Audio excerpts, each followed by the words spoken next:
Hey guys, Chesscraft here with a brand new series of videos. Today we will be talking about Immortal, an up-and-coming team-based RTS game. Specifically, we will talk about the Q-Wrath faction. Let me just move out to the side for a moment, so you can read that. I am, in fact, a playtester. I've actually signed a non-disclosure agreement for this game, so I can't tell you guys everything that I know. But what I can and will say is that so far it is looking to be incredibly fun and exciting. I've actually appeared in one of their battle reports as the teal player. A couple Hallowers, zoning pillar there, keeping teal from moving down the ramp. Nice tactical positional play there from Team Fire. And it's also going to draw some of the aggro from the long-range Hallowers as well. And, oh, finally, here we go. Team Ice getting a 2v1 while Red's over on the left side of the map. Good positioning here. There's also a clip where my name pops up in their Discord.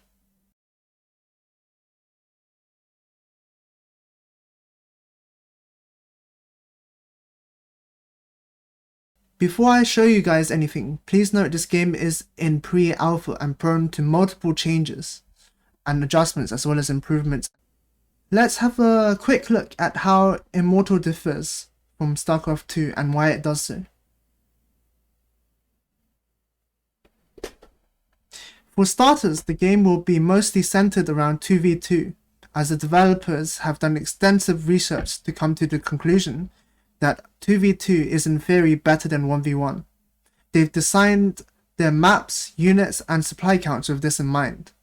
However, that is not to say that there won't be 1v1s in Immortal. On the contrary, there will most likely be a big 1v1 scene. However, this will depend on what the community wants and reacts well to. It is even possible that if 2v2 doesn't work out, Immortal can pivot into being a standard 1v1 RTS game. Immortal has an Immortals and faction system, whereby the faction is similar to the race you would play in StarCraft 2, and Immortal is the leader. Each Immortal will replace 2 of the base units in the faction with their own vanguard. It is important to note that Immortals are not hero units. Instead, they provide a toolkit of Immortal spells to use, which cost Pyre, and each Immortal will have 4 to 6 spells. One spell must be reserved for building a tower and another spell for giving their units a buff. There will also be a Bastion in every game, which can allow players to get scout units and other Pyre costing benefits. The production in the Bastion will be dependent on the map. The Bastion is a tower, by the way. Immortal has a wonderful community which delves deep into the information, lore, and world building of Immortal. There is so much to be learned and way too much information that I reckon you probably couldn't learn everything there is even if you spent months in the Discord. The devs are super nice and work especially hard in creating a positive community which is vital for their team-based game to succeed. There is even a chance for active and outside-the-box thinkers to become playtesters. So what are you waiting for? Come join us. Now, just before I begin talking about actual gameplay and units, I just want to state here that most of the graphics and artwork in this presentation are property of Sunspear Games and I have borrowed them from their social medias. There will be links and credits in the description below. Let's talk about the resources. As you may have noticed, Immortal has 3 resources instead of your standard 2 in StarCraft 2. If you were to make a comparison, Alloy would be the mineral equivalent and Ether the gas equivalent. Pyre is the 3rd resource which is used for abilities and for Bastion use. Alloy nodes currently allow 2 workers at a time per patch for maximum efficiency. However, mining saturation efficiency is controlled by the Town Hall. If you do not upgrade your Town Hall, you will only be able to mine efficiently with 2 workers. Each upgrade allows you to mine with 2 more workers efficiently. Ether nodes require a building to be placed on top to extract the ether. In this example, a Q-Wrath Ember extractor is used. Pyre is the final resource used by the Immortals and the Bastion. Pyre is the fuel of an Immortal's power and must be collected to use their abilities. By defeating a Pyre camp, the player will receive Pyre. The camp will then respawn after a time. Let's have a look at the Kuraf faction now. There will be 3 factions available once the beta launches. Kuraf was the first to be made and has already gotten battle reports on YouTube. It is an angel faction, and there are all types of creatures and factions in Immortal. Humans, angels, sylphs, which are woodland creatures, and undead even. First, let's have a quick peek at the current loading screen for a game of Immortal. Unfortunately, the picture quality isn't that great, but you can see the details and great aesthetics of this piece. Moving on to the buildings, we have the Acropolis, which is the town hall of the Kuraf. Interestingly, Immortal allows players to automate their worker production. The idea behind mechanics like this is to allow players to focus less on macro mechanics, which often feel like boring, repetitive drills, and allow players to focus more on strategy choices and micro. Here we can see the Tier 1 and Tier 2 buildings of the Kuraf. On the left, the Legion Hall currently allows production of the Sipari, Dervish and Magi. On the right, the Reliquary currently allows players to build everything else. This is of course not final, and there may be a third production facility and lots of other buildings.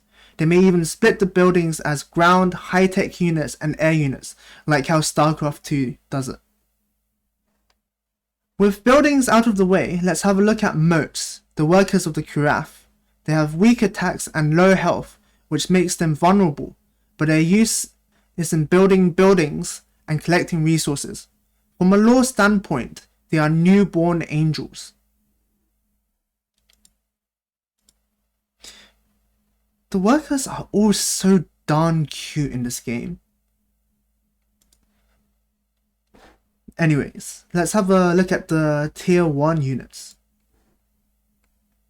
The Sipari are spear-wielding humans with shields and a very long reach.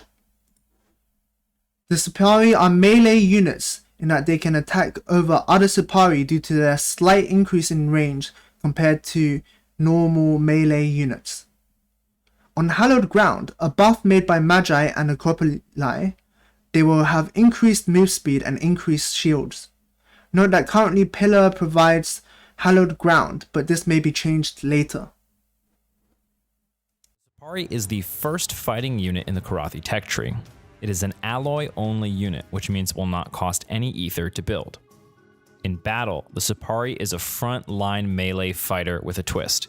Instead of standard melee range, the Sipari has what we call melee plus range. This allows Sipari to reach over their allies to hit enemy targets. The Sipari also has a unique interaction with hallowed ground. When standing on hallowed ground, Sipari gain additional shield points and movement speed, allowing them to catch slower units and last longer in fights. The Dervish are an anti-air ranged unit. They have an ability called Wind Step, which is not unsimilar to that of a Stalker's Blink, wherein the unit teleports a short distance. However, Wind Step costs shields and has a long cooldown, inviting players to think hard before using this ability. Dervish gain a small buff when they wind step onto hallowed ground. They will regenerate more shields than they expended when they do so. Has a short-range teleport ability called Wind Step, which costs shield points. If she has no shield points, she cannot wind step. The Dervish also has a unique interaction with hallowed ground. When wind stepping onto hallowed ground, her shield points are replenished instead of depleted. Magi are the spellcasters of the Kuraf.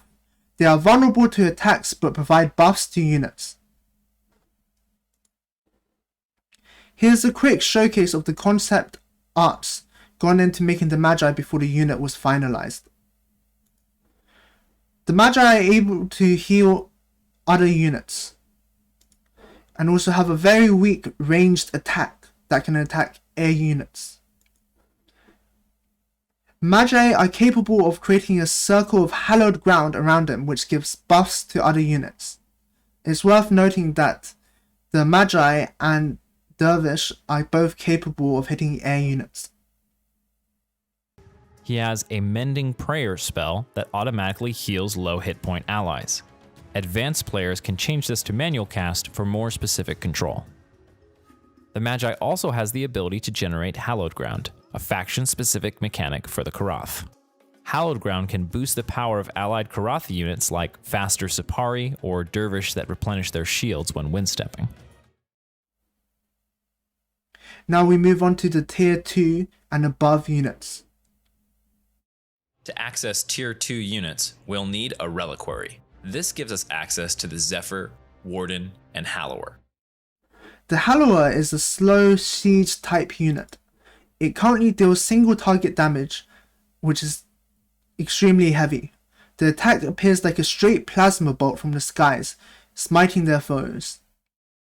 The Hallower is the Karathi artillery, shelling enemies from great distances. Zephyrs are a fast, squishy, scout-like unit. They are great for catching fleeing units and for harassment due to their fast mobility. For this reason, they are also great at scouting. The Zephyr is the Karathi cavalry unit, and when upgraded, is the fastest unit in the game. Drones, on the other hand, are a flying massive unit. They have an active ability Smite, which allows it to launch its mystical swords at any target location. Might be creating a sandwich. Ooh, big commitment forward with that wind step. That's going to put Teal directly between the red and orange armies. Orange being very passive though. Sentinels are a mobile anti-air unit, not seen before in any videos. They apparently have some sort of siege ability, according to the devs, that will be able to intercept projectiles. The Warden is an anti-ground specialist unit. They have the ability to slow down groups of units and debuff them by making them take 50% more damage over a period of time. Unfortunately, they haven't been seen in official videos for a long time. The Warden is Gunship, an air-to-ground specialist with a special ability called Render Judgment, which slows and weakens enemies in an area. Observers are a burst type unit. They have a deploy ability which allows them to siege up and shoot rapidly at anything that comes in range. Unfortunately, these units haven't been seen for a long time either in official videos.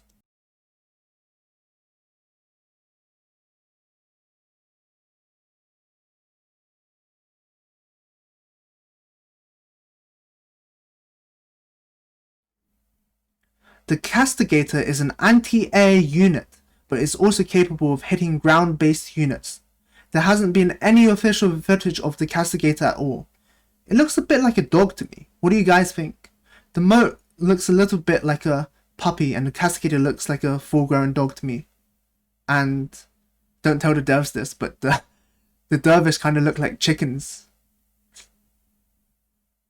Anyways, let's move on to some Vanguards.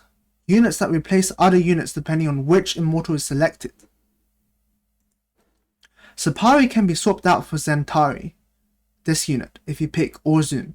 According to devs, there isn't much information on this unit right now, but they have said that they have some sort of deploy or ability to ensure fights are taken and enemies don't just run away or kite.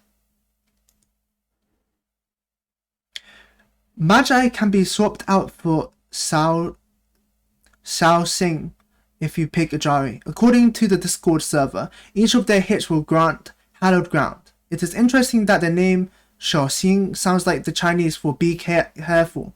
I wonder if that is intentional or not, and if other names have such significance. I'm sure they will do. Now moving on to the Immortals themselves. Here we have Orzum, of which two of his Pyre abilities are already known and shown in the battle reports. He has a supposed Rod of God, which is essentially a pillar that drops from the skies, which deals damage and buffs its own units, currently by providing them with hallowed ground. He also has the ability to create a tower, and the rest of his abilities are currently unknown. The first is a universal ability that all Immortals have, Summon Tower. Towers are special defensive structures that can only be built at specific locations on the map, called tower foundations. Towers provide a sense of ownership over an area of the map by increasing defenders' advantage and providing vision. The second is specific to the Karath, Pillar from the Heavens. This creates a large circle on the ground, and after a couple of seconds, drops a pillar from the sky, dealing massive area of effect damage and providing hallowed ground in the area. This is Ajari.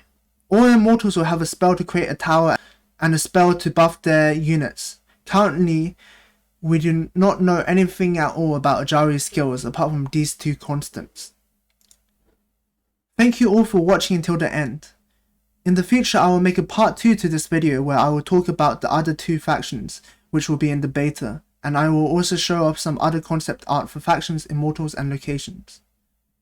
Also, as soon as the beta comes out, I will begin making unit spotlights, basic build guides and micro tricks and strategies videos. My aim is to become a professional Immortal player, although that might be incredibly far off into the future, and a little bit unlikely, to be honest, with how bad I am. But yeah, thanks for watching. See you next time.